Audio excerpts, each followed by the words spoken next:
Hi guys, Anne Marie here, and today we're back with the 36 card pickup series.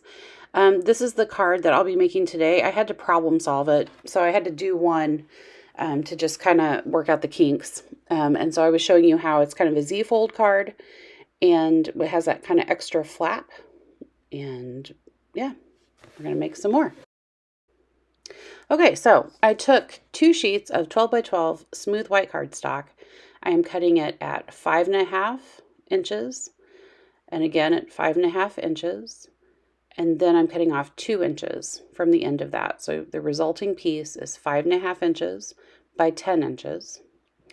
Then I am going to score it at the 4-inch mark, then the 8-inch mark. So that's going to leave a 4 by 5.5 section, another 4 by 5.5 section, and then a 2 by 5.5 section. So I'm going to do that to all of the cards, and then I'm going to fold them. And just a quick reminder, when you fold your scored cards, you have to fold them, at least for me, it's counterintuitive. It's opposite the way you think. So whichever side you pushed in, that's going to be your outside of your fold. So I'm going through and I'm folding all these, and this is where you can see the partial Z fold, or whatever you want to call this kind of card, fold over card, take shape, because it's like a regular 4.25 by 5.5 A2 size card, except I decided I wasn't futzing with 1/4 inches, so I just went 4 by 5.5. That's going to be the resulting kind of finished product size once it's all folded and assembled. We are going to have to shave off another little bit from the very the inside of the fold. So I'm making it so that one fold folds over from the left to the right, and then the small half fold is folding over on top of that, from the right to the left. And so in order for that to close, we have to shave just the tiniest bit off of that interior panel. All right, so now I'm going through, I've already, in the very first video of the series, I picked out a bunch of scraps to create these cards with, and so I'm just kind of matching them up here. Those burgundy card panels were backgrounds that I had selected, and I just cut them down to 2 by 5.5. And the idea is just that I'm going to wallpaper these. I'm not going to do much else as far as a treatment for the background panels. I'm really interested from like this point here on out. I would love to hear from you guys what you would do different. Whenever I watch these videos, whenever I watch like any type of scrapbooking or card making video, there inevitably comes a point where I'm like, that is not what I would have done. And that's a good thing. I mean, that's how you learn, right? Like by seeing what other people do and different choices that they make. So I would really love to hear, like, at what point did that happen in this video for you? Especially because when we get to the embellishing portion, I think people would have plenty of other ideas. And I just feel like I kind of blinked and froze. I've kind of blinked and frozen this whole series. That's why there's been the big pause.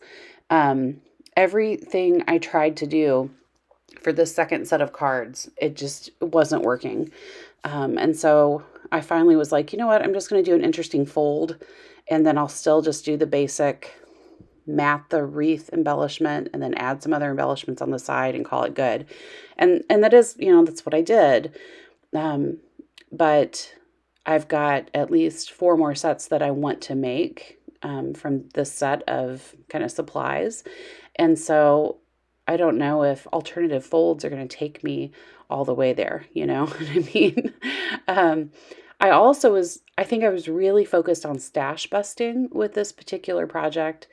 Yes, the 36 sentiments all came from one sheet of paper, but I made sure to pull out, all of my scraps, and I made a huge dent in my scraps. And then I went through all my embellishment boxes and pulled out what I thought were coordinating embellishments. But what I'm realizing as I try to assemble these cards is that, I am really struggling with using those embellishments. They have been languishing in my stash, and that's why I wanted to use them. But I'm beginning to think that they were languishing in my stash because I have a hard time using them. Funny how that works. And I thought, using them on a card would be easy because it's a smaller canvas. I can use just one embellishment and focus on it, and it would just make it a little easier than trying to use it, say, on an entire spread or scrapbook page. But yeah, that's not the case. It's like I'm trying to make a whole bunch of misfit supplies work together, and I just don't have it in me right now to be that creative or stubbornly problem solving ish about it. So yeah, I've been struggling. So you'll see when we get to that part of the video. But again, I would really welcome any feedback. If anybody's like, oh man, yeah, at that one point I would have used the purple doodad, or you shouldn't have used those little acetate swirlies, like whatever it is. Or just, sharing how it looked different to you. Anything like that would be appreciated. One of the things that I don't think is coming across great in the video is how well that basic gray paper coordinates with that cardstock. The cardstock looks really kind of dull and like an ugly, muddy color in this video, but in real life, it matches that burgundy and those scraps perfectly, like right on. It's amazing. It's almost like maybe I could have used the basic gray on the fold over panels, because I feel like it makes it almost too heavy to have that dark color coming over it. So I don't know. I'm interested in your thoughts. So please share. But again, I've got this crazy amount of this burgundy, maroon, deep brown, red, whatever you want to call this. I'm not sure. I have so much of it. Why do I have so much of it? I don't know. Okay, so anyway, I've assembled the basics for all the cards, and I've got my other one that's kind of there for reference. I went through all my embellishment boxes again because, I went through my little baggie that I'd pulled out, and just there wasn't a lot that really worked or that I was feeling good about. So I revisited all my embellishment boxes, pulled out a few more things that I thought might work, and here I'm just kind of playing around and trying things out. I have a lot of those little pink swirlies. I feel like those were Queen & Company, but I'm not sure. They are very old. I'm pretty sure I got those at Archivers back in the day. And I decided, I liked some of these butterflies, but the colors weren't like a perfect match.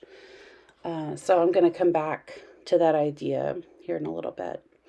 And I also really liked how it like folding over onto that acetate floral bunch, but it just really didn't go with the background. And then here, I felt like those roses were nice, but I was regretting using the doily at that point because I felt like the doily did not go with the flowers. Like they competed too much. All right, so what I ended up deciding was, it's just not, I'm just going to start from scratch, and I'm going to get a few basic punches out and find some paper that matches. Of course, I've already really used my scraps, so I ended up having to cut into some brand new papers to get things that matched. And I'm just using a Martha Stewart leaf punch here. And that's a cut out from a Chamel paper pad because that green happened to match the green and the basic gray papers. And then everything else was cardstock sheets, again, from my stash. And I went back to using my butterfly punches and my hydrangea Martha Stewart punch. I use that so much.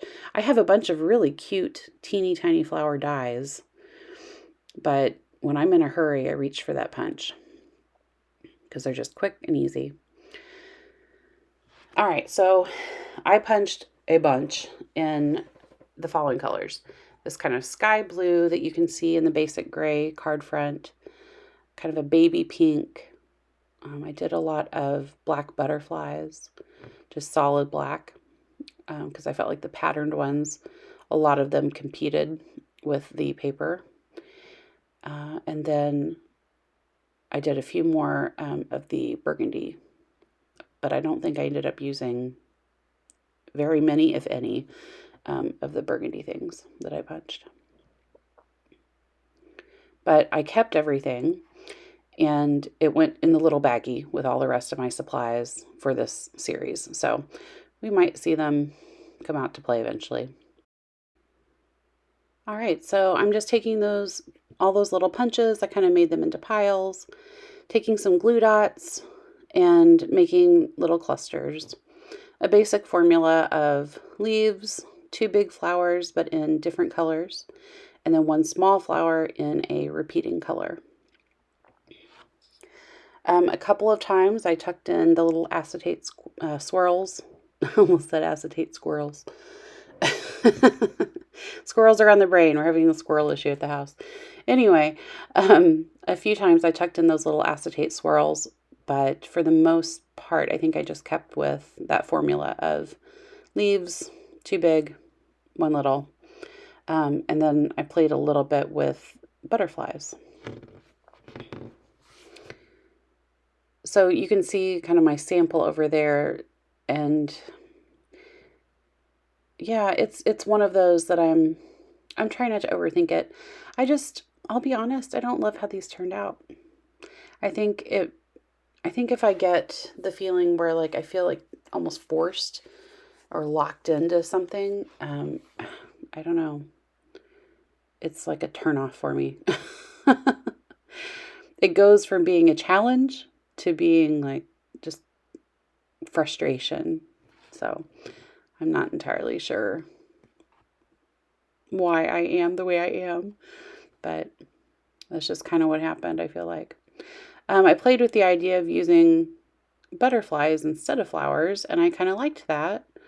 So I still stuck with the same basic formula of 2 of the larger size and then a smaller one.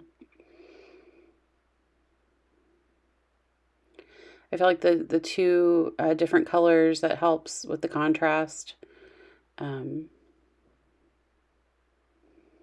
then having the same color but in a tiny one also kind of ties that together.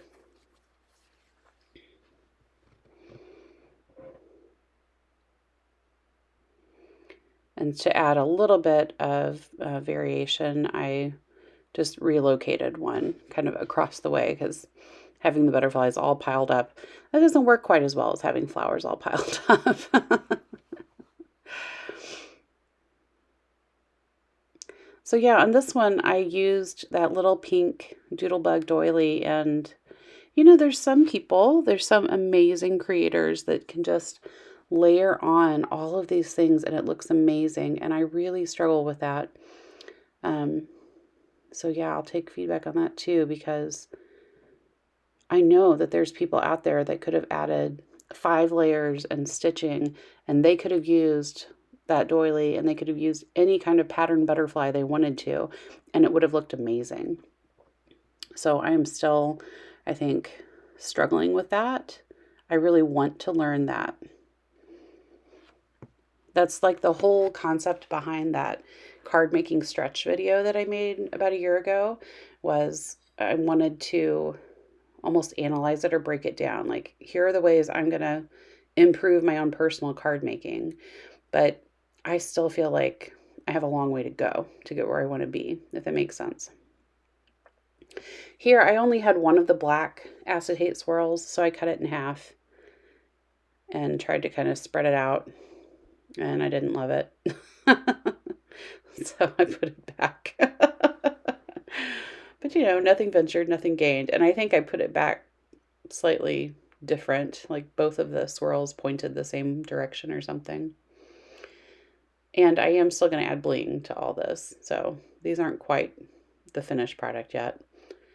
Got to have some sparkle.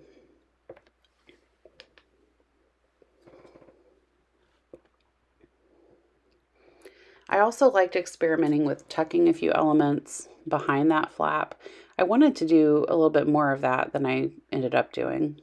It just didn't quite look right on a lot of the cards. I didn't feel like.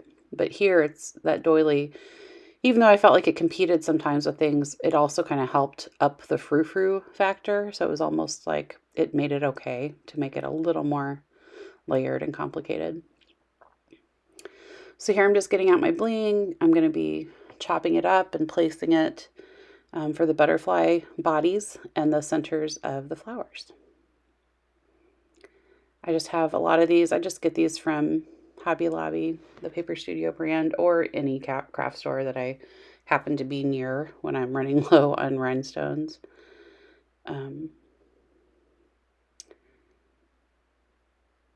And then they come in strips because that's the cheapest I've found to buy them with the adhesive already on them, which is the easiest way for me to personally use them. So I just cut the strips, I just cut into them. And sometimes there's a little extra glue that hangs off the edge and I have to trim those. But for the most part, this kind of hits the sweet spot of cheap and easy. So I'm just using my paper piercer to place those. I just kind of squish it underneath the rhinestone into the adhesive. And then I place it where I want it. And then I put my finger on top to hold it in place while I slide the paper piercer out from underneath. So then just more of the same, but with the flower centers. So I'll do that to all of those with flowers. And then here are the finished cards. So I have the basic gray background. I've got one with some colorful butterflies and two with some flowers. And then I made one more with kind of a similar set of supplies to that one, to my original kind of problem solving card. But then I added black butterflies, and I like that touch of elegance I think they bring. All right, so those are my cards for the set. I am looking forward to working on the next batch because I do have a few more ideas, or I kind of remembered some of the original ideas I had, and I'm looking forward to sharing those with you. I'm also going to have some kind of Christmas themed related videos coming up. So if you enjoyed this video, please leave a comment, give me a thumbs up, like, subscribe, etc., etc. I would appreciate all that. And I hope you have a great week, and I'll see you next Monday. Bye.